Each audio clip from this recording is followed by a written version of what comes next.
right, I'll read some more. The phantom slowly, gravely, and silently approached.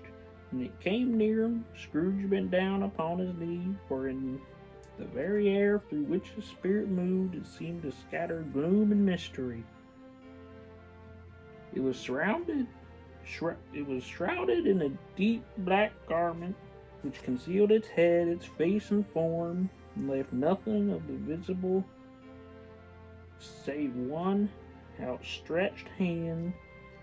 But for this it would have been difficult to detach its figure from the night and separate it from the darkness by which it was surrounded. He felt that it was tall and stately when it came beside him, and that its mysterious presence filled him with a solemn dread. He knew no more, for the spirit neither spoke nor moved. "I am in the presence of the ghost of Christmas yet to come," said Scrooge. The spirit answered not, but pointed onward with his hand. "You are about to show me the shadows of things that have not happened but will happen in time before us," Scrooge pursued. "Is that so, spirit?" The upper portion of its garment was contracted for an instant in its folds, as if the spirit had inclined its head. That was the only answer he received. Although well used to ghostly company by his time, Scrooge feared the silent shape so much that his legs trembled beneath him, and he found that he could hardly stand when he prepared to follow it. The spirit paused for a moment, as observing its condition and giving him time to recover, but Scrooge was all the worse for this. It thrilled him with a vague, uncertain horror to know that behind this dusky shroud there were ghostly eyes intently fixed upon him, while though he stretched his own to the utmost, could see nothing but a spectral hand in one great heap of black.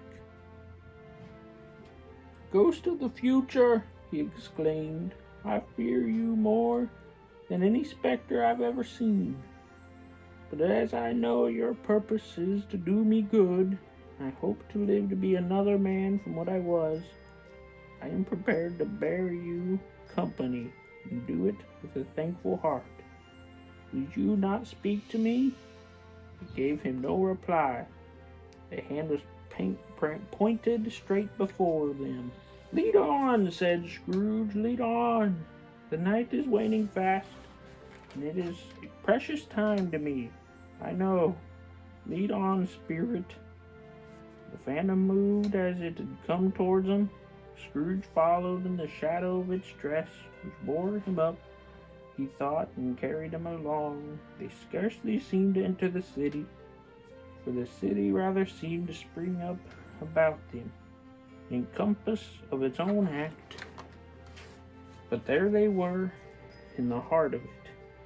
Change amongst the merchants, who would hurry up and down and clinked the money in their pockets, conversed in groups, and looked at their own watches, and trifled thoughtfully with their great gold seals, and so forth, as Scrooge had seen them often. The spirit stopped beside one little knot of businessmen. Observing that the hand was pointed to them, Scrooge advanced to listen to their talk. "No," said a great fat man with a monstrous chin, "I don't know much about it either way. I only know he's dead." "When did he die?" inquired another. "Last night, I believe." "Why, what was the matter with him?" asked a third, taking a vast quantity of snuff out of a very large snuff box. "I thought he'd never die." "Who knows?" said the first with a yawn. "What has he done with his money?" asked a red-faced gentleman with a pendulous experience on the end of his nose and shook like the gills of a turkey. I haven't heard, said the man with a large chin, yawning again. Left it to his company, perhaps. He hasn't left it to me, that's all I know. This pleasantry was received with a general laugh. It's like to be a very cheap funeral, said the same speaker. For upon my life, I don't know anybody to go to it. Suppose we make up a party and volunteer? I don't mind going if lunch is provided, observed the gentleman, with the excrements on his nose. But I must be fed if I make one. Another laugh. Well, I am the most disinterested among you, after all, said the first speaker, for I never wear black gloves and I never eat lunch, but I'll offer to go if anybody else will. When I come to think of it, I'm not at all sure I wasn't his most particular friend, for we used to stop and speak whenever we met. Bye-bye. Speakers and listeners strolled away and mixed with other groups. Scrooge knew the men and looked towards the spirit for an explanation. The phantom glided onto a street.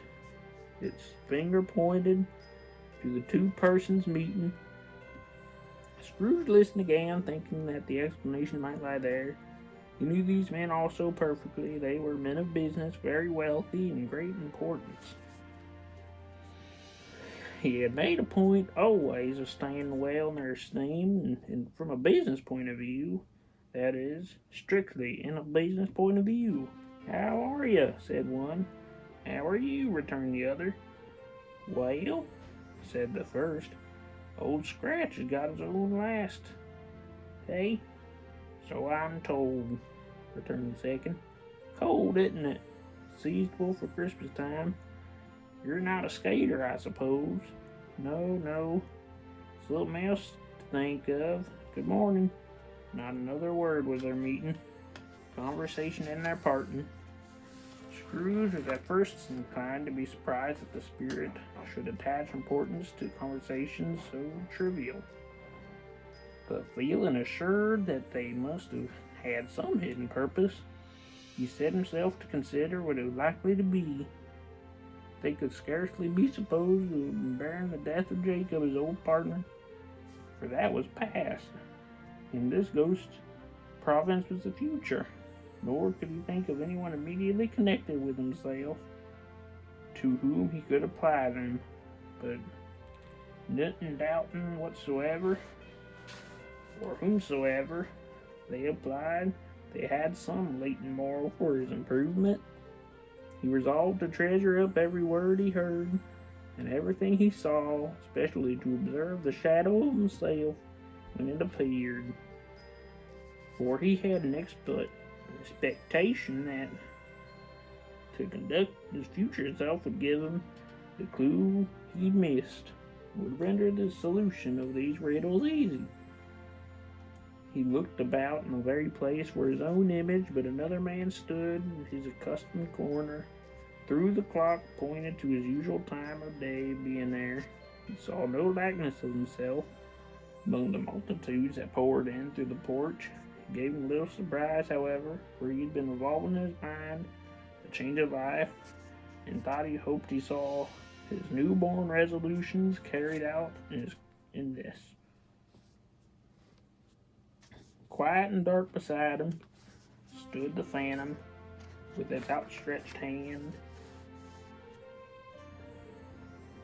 When he roused himself up and from his thoughtful quest, he fancied from the turn of his hand and the situation reference to himself that the unseen eyes were looking at him keenly.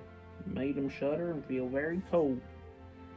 He left the busy scene and went on to an obscure part of town where Scrooge had never penetrated before, although he recognized its situation and its bad repute. There were foul and narrow, and the shops and houses wretched, the people half naked, drunken, slipshod, ugly, alleys and archways like so many cesspools and disgorged off their offenses and smells and dirt and life and upon the straggled streets. and the whole quarter reeked with crime and filth and misery. Far in this den of infamous resort, there were a low-browed beetling shop below the penthouse roof, where iron old rags, bottles, bones, and greasy offal were all by. Upon the floor within were piled up heaps of rusty keys, nails, chains, hinges, files, scales, weights. Few would like to scrutinize were bread, weights, and refuse iron of all kinds. Secrets that few would like to scrutinize were bred and hidden in mountains of unseemly rags, masses of corrupted fat, and sepulchres of bones.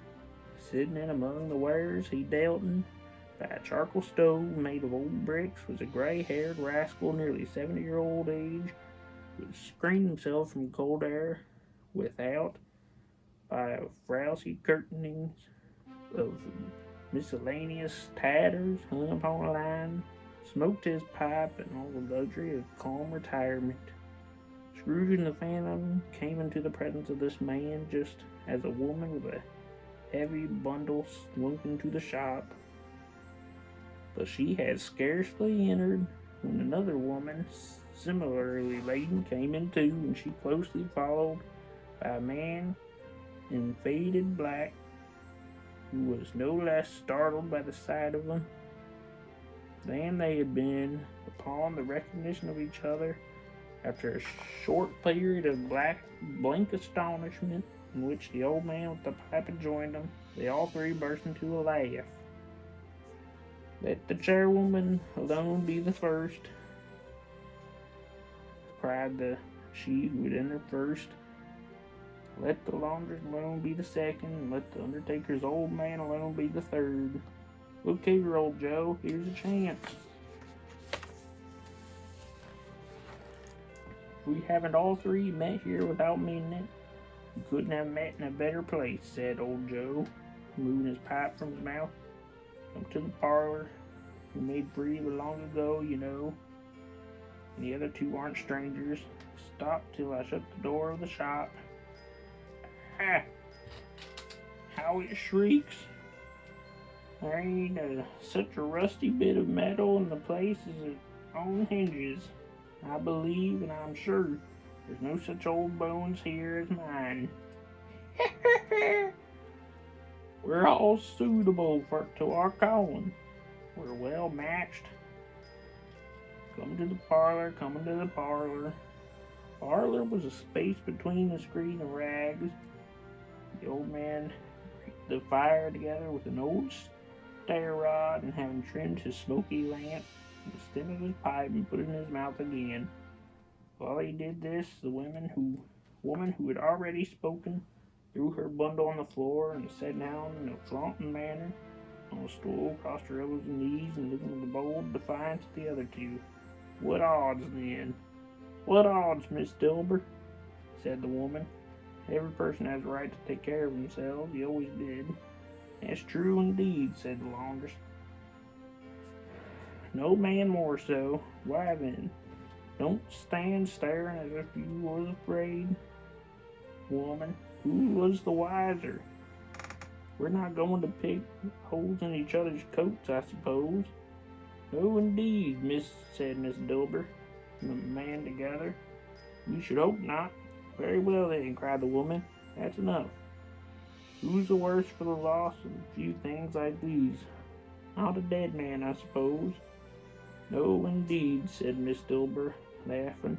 "If he wanted to keep him after he was dead." "A wicked old screw," pursued the woman. "Why wasn't he natural in his lifetime? If he had been, he'd have somebody to look after him when he was struck with death, instead of lying grasping out there alone by himself." "It's the truest word ever was spoke," said Miss Dilber. "It's a judgment on him. I wish it was a little heavier judgment," replied the woman. "And it should have been. You may depend on it." If I could have laid my hands on anything else off in that bundle, old Joe, let me know the value of it. Speak out plain. I'm not afraid to be the first, nor afraid then to see it. We pretty well that we're helping ourselves before we met here. I believe it's no sin. Open the bundle, Joe.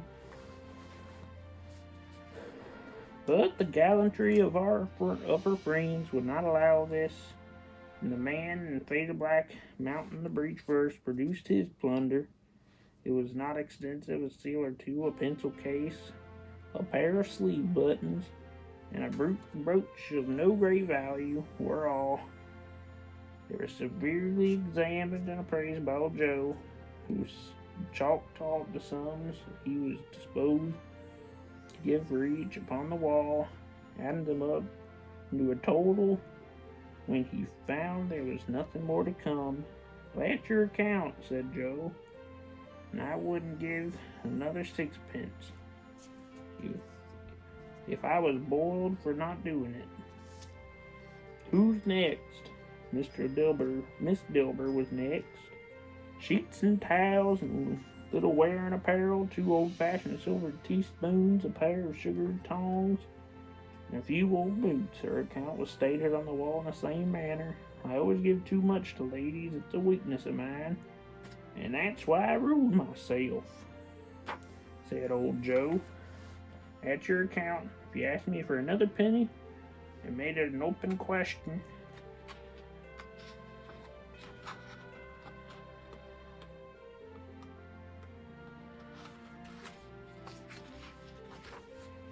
I'd repent of being so liberal and knock off half a crown. Now I'll undo my bundle, Joe, said the first woman. Joe went down on his knees for the greater convenience of opening it and having fastened a great many knots, dragged out a large, heavy roll of some dark stuff. What do you call this? Said Joe. Bed curtains. Ah, returned the woman, laughing and leaning forward on her crossed arms. Bed curtains? You don't mean to say you took them down, rings and all, with him laying there? Said Joe. Yes, I do, replied the woman. Why not? You were born to make your fortune, said Joe. You'll certainly do it. I certainly shan't hold my hand when I can get anything in reaching out. For the sake of such a man as he was, I promise you, Joe, returned the woman coolly. Don't drop that oil upon the blankets now. His blankets? Asked Joe. Who else's do you think it is? Replied the woman. He isn't likely to take cold without 'em, I dare say. I hope he didn't die of anything catching, eh?